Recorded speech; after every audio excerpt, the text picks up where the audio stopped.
Tonight we report on confirmation of an investigation into an alleged assault of an elementary student, and the Soap Lake Library welcomes a new librarian. What's happening in sports, Bob?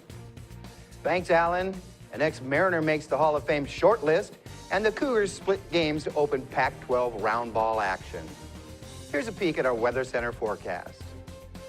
Hello everyone, this is Chaselyn Rodriguez. Drier conditions and lots of cloud cover around our state. Definitely conditions improving, but how long will that last? Details in just a bit. I'm Alan Troop, and we have all this and much more on I-Fiber-One News. From the I-Fiber-One HD studio here in the heart of the Columbia Basin, this is I-Fiber-One News, your #1 source for local news, sports headlines, and our very own Weather Center forecast covering the entire Columbia Basin. This is I-Fiber-One News, and it starts now.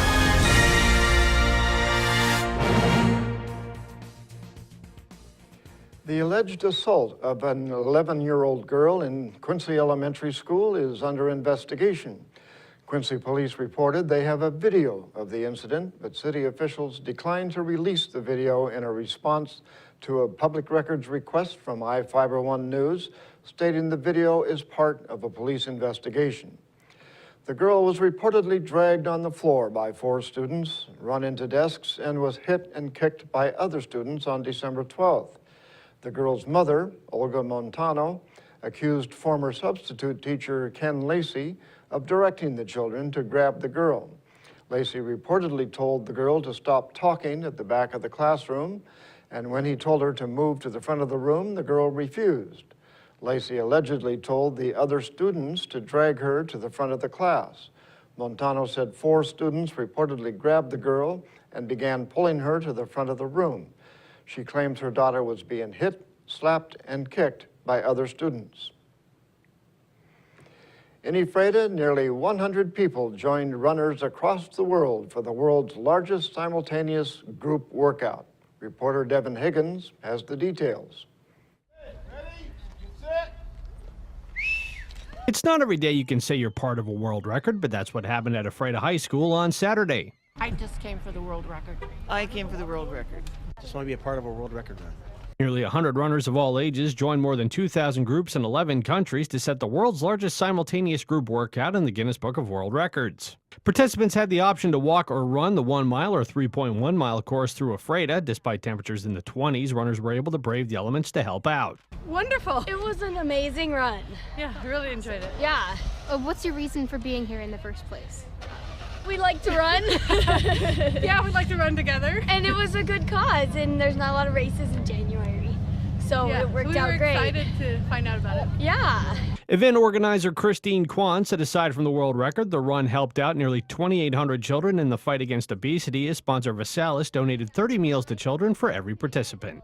In Ephrata, Devin Higgins for I-Fiber-One News. A Quincy man allegedly choked his girlfriend and threw a chair at her because she wouldn't answer her phone. A 46-year-old woman returned to her Moses Lake home on New Year's Eve and was reportedly confronted by her boyfriend, Luis Vasquez Guzman, a 42-year-old Quincy resident. According to the Moses Lake police, Vasquez Guzman allegedly wanted to know why the woman was not answering her phone, became angry, and grabbed the victim. She was allegedly able to get Vasquez Guzman's hands off of her when he grabbed her by the neck. He then allegedly threw a chair and hit the victim, causing pain to her back and head. Vasquez Guzman fled the home but was later arrested for assault. The victim was treated for her injuries at Samaritan Hospital. A Moses Lake man will serve about 60 days in jail after fleeing from police when he was drunk. John Moore, a 27-year-old man, pleaded guilty in Grant County Superior Court to attempting to elude a pursuing police vehicle and DUI. Moore has a previous conviction for DUI in 2013. Judge John Antos followed the attorney's recommendation and sentenced Moore to 64 days in jail. A Grant County Sheriff's deputy spotted Moore driving a pickup truck on State Route 17 near Randolph Road in September. The pickup crossed the fog line 4 times and nearly drove off the road.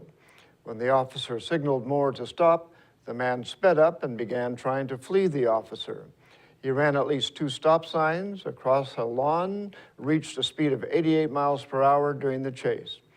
Deputies captured Moore when he came to a dead end on Wild Goose Road Northeast. And now we take a look at people being sought by law enforcement. This is Sheriff Tom Jones with the Grant County Sheriff's Office. Each of the people you see here have a warrant for their arrest. If you see any of these people, we ask you do not attempt to detain or apprehend them, but call us at 509-762-1160 or send us an email at crimetips@co.grant.wa.us. If the person is presenting a danger, call 911. With your help, we can bring these people to justice and make our community safer. Short break, we'll be right back. At Moses Lake Community Health Center, we have had the privilege to serve the local communities since 1978. What I like about working at this clinic more than any other clinic that I've worked at is the patient care. With the patient care team that we've assembled, it allows us to take care of these many facets of the patient and their family's needs. Please take the opportunity to experience the high-quality care provided at our clinics.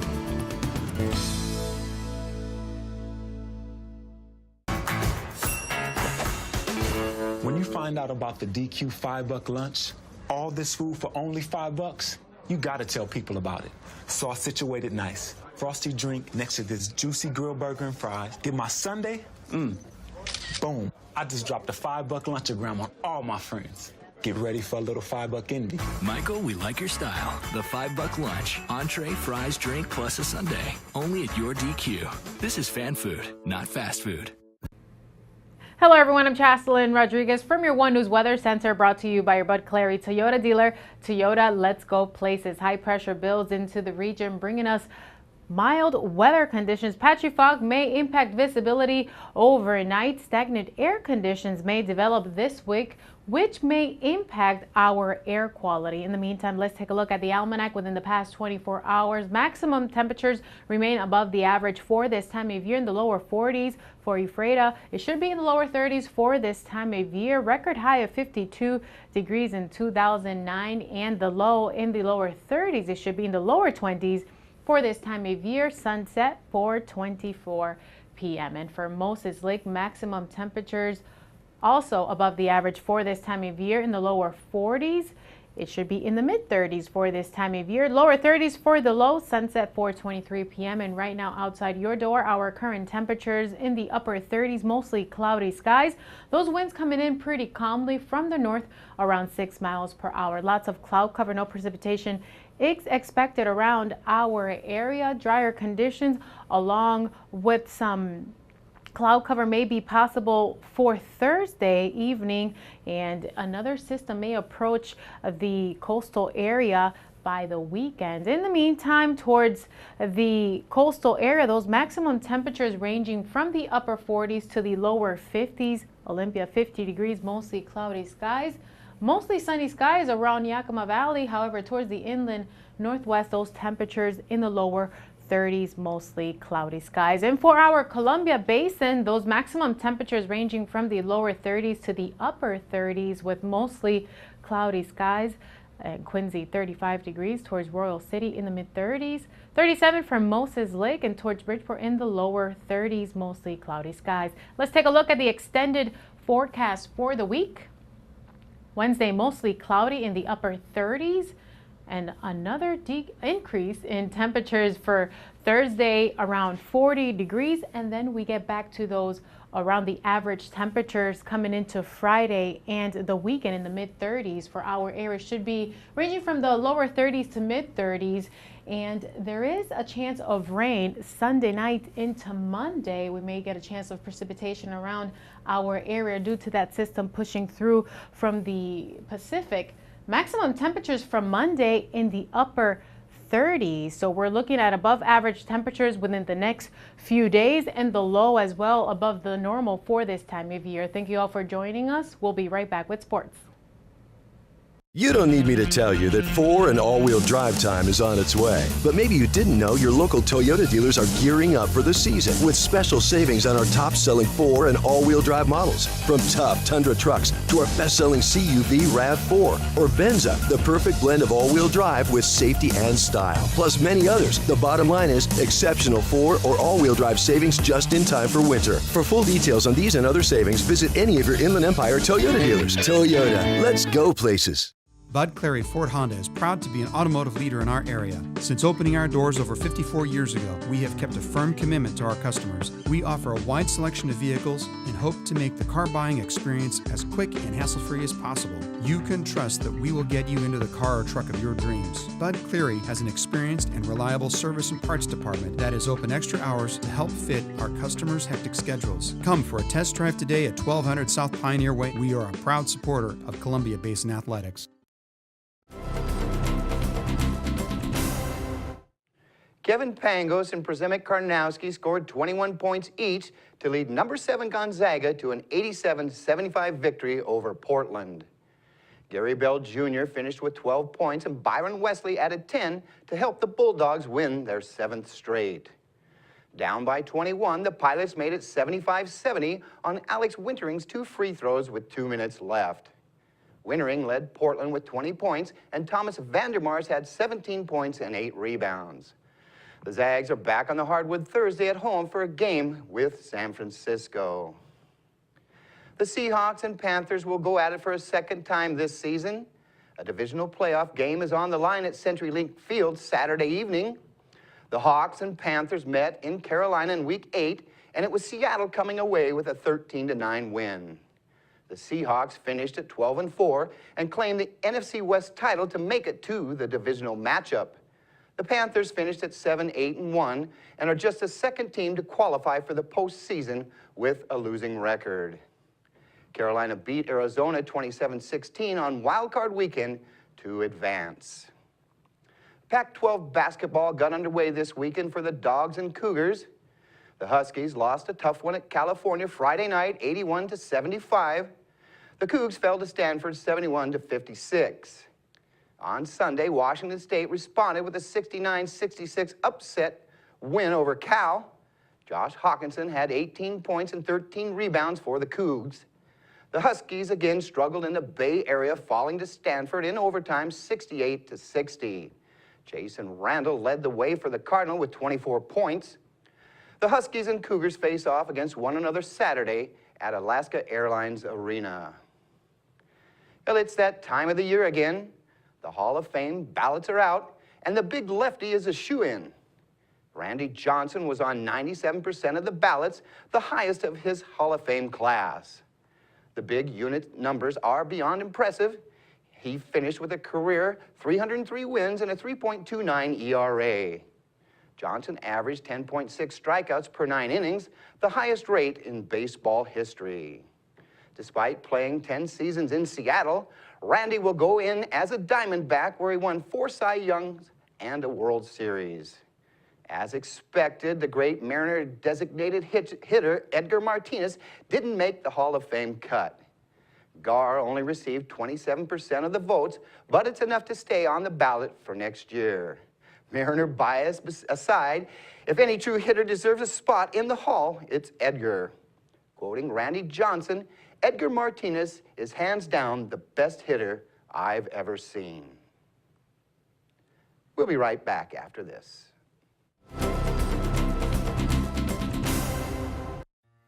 Hello, my name is Cheryl Kono. I am your local Ephrata Farmers Insurance Agent.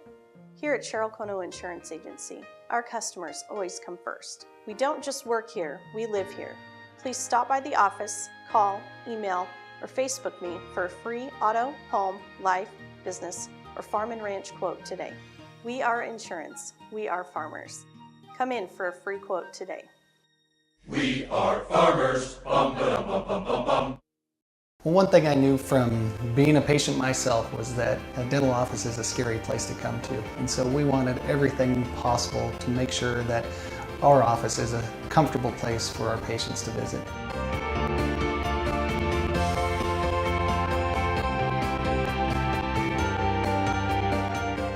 The patients that I have, my clients, have made me a part of this community, and we want to give back in every way possible.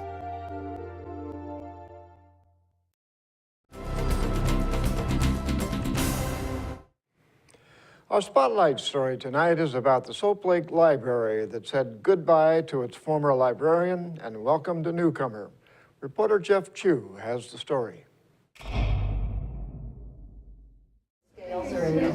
There's a new top bookworm at Soap Lake Library. His name is Aaron Leffelbein, and he started this week as Soap Lake's new librarian at the facility at 32 Main Avenue East. I have family ties to Soap Lake. I lived here the first 3 years of my life, but that's been about 30 years. So I hail from Ephrata, grew up there. Leffelbein comes to Soap Lake from Ephrata Public Library, where he worked since summer of 2013. When he heard about the top librarian position open in Soap Lake, he said he jumped at applying for the opportunity. I love the city of Soap Lake. I think it's a fun place. There's always something fun going on here. The view is spectacular out the window there.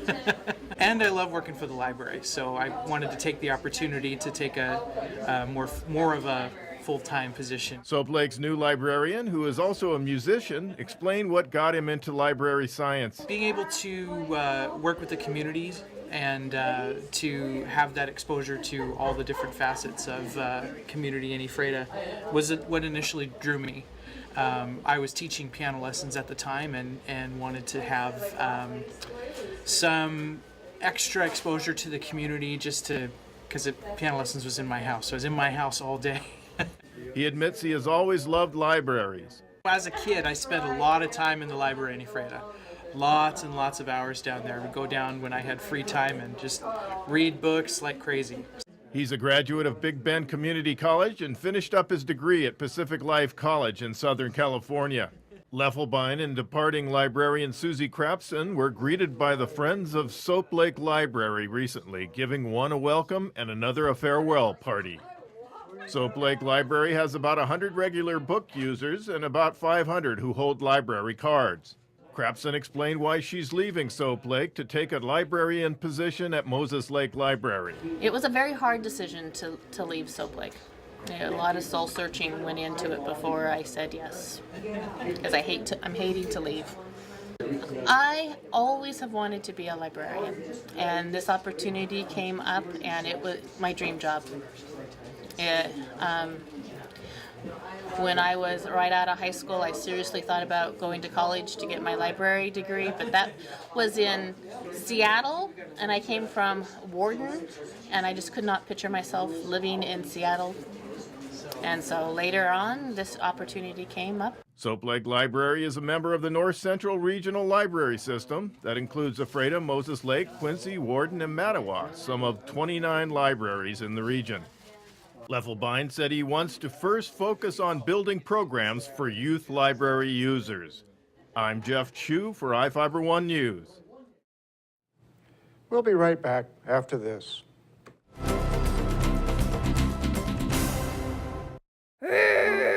Are your kids rough on your furniture?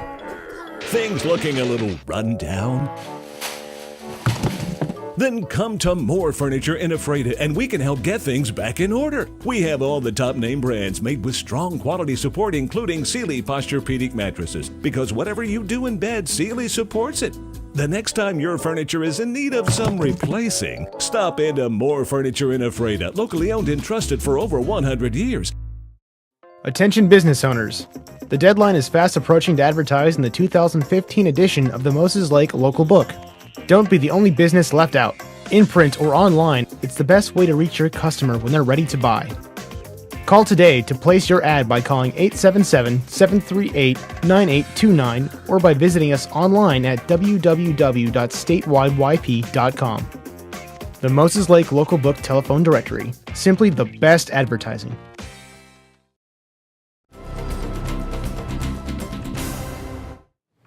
Welcome back. A woman's vehicle was stolen while she was using an outside ATM at a Moses Lake bank on New Year's Eve.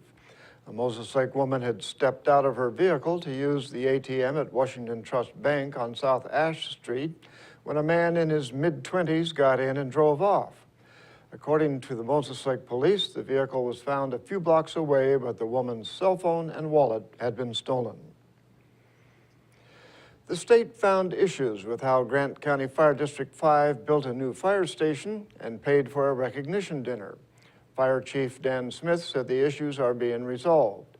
The fire district paid about $5,000 more than allowed to a company owned by a district commissioner for electrical work. Smith said during the middle of the work, the commissioner purchased the company.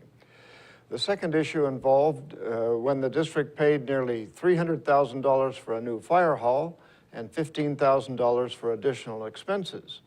The additional money meant it required the project to go to bid. The auditors also didn't approve of feeding the spouses or guests of volunteers during the district's annual recognition dinner. Smith said the district held the dinner annually since 1949, and the auditors didn't remark on it until now. In Northwest news, a naked burglar breaks into homes in Oregon, drinking the booze and using someone's hot tub. Police say they found this man, Guillermo Lopez, naked, hiding inside a home in Kaiser, Oregon. Noises coming from the laundry room had awakened a woman who was house-sitting. After finding Lopez, police say they found his clothes in another house that had been broken into. There, police say, Lopez had used the hot tub, drank some of the homeowner's alcohol, and even took a shower. He faces charges of burglary and criminal mischief. Several inches of rain in western Washington have caused flooding and landslides. A few homes in Hoquiam have been knocked off their foundations, and others are stranded after a section of road slid down a hill. Cairo's Natasha Chen talked with some residents who had to scramble to get out of their homes in time.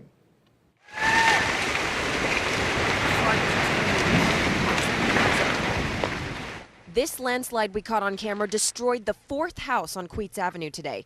Mac Nahar was inside with his friend only 10 minutes earlier. I was telling him, you need to pack your things fast if you're leaving, because I could hear the cliff moving. You can see it moving. I heard a big crack, and the trees come down, and they just cracked and boomed. Virginia Munger left just in time. And this gentleman, Randy, saved me and took me down the street. Bless his heart. Queets Avenue residents evacuated, and emergency crews worked this afternoon to get more people out. This family lives 3 blocks from the slides and waded through high waters barefoot to get to the YMCA. The girls walked, which it was way steep to them, so it was holding on to kids with one hand and making sure they were safe. 200 to 300 people, however, are still stuck on the top of Beacon Hill. The police chief told us at least a city employee from the building department lives up there. So he's able to rally with the neighbors. He's taken a look at some of the residences that are on the edge that could be dangerous. We understand he's condemned a couple of houses. Meanwhile, construction crews work to carve a new way out. That's going to do it for us here at I-501 News. We want to thank you for watching, and we'll see you again tomorrow.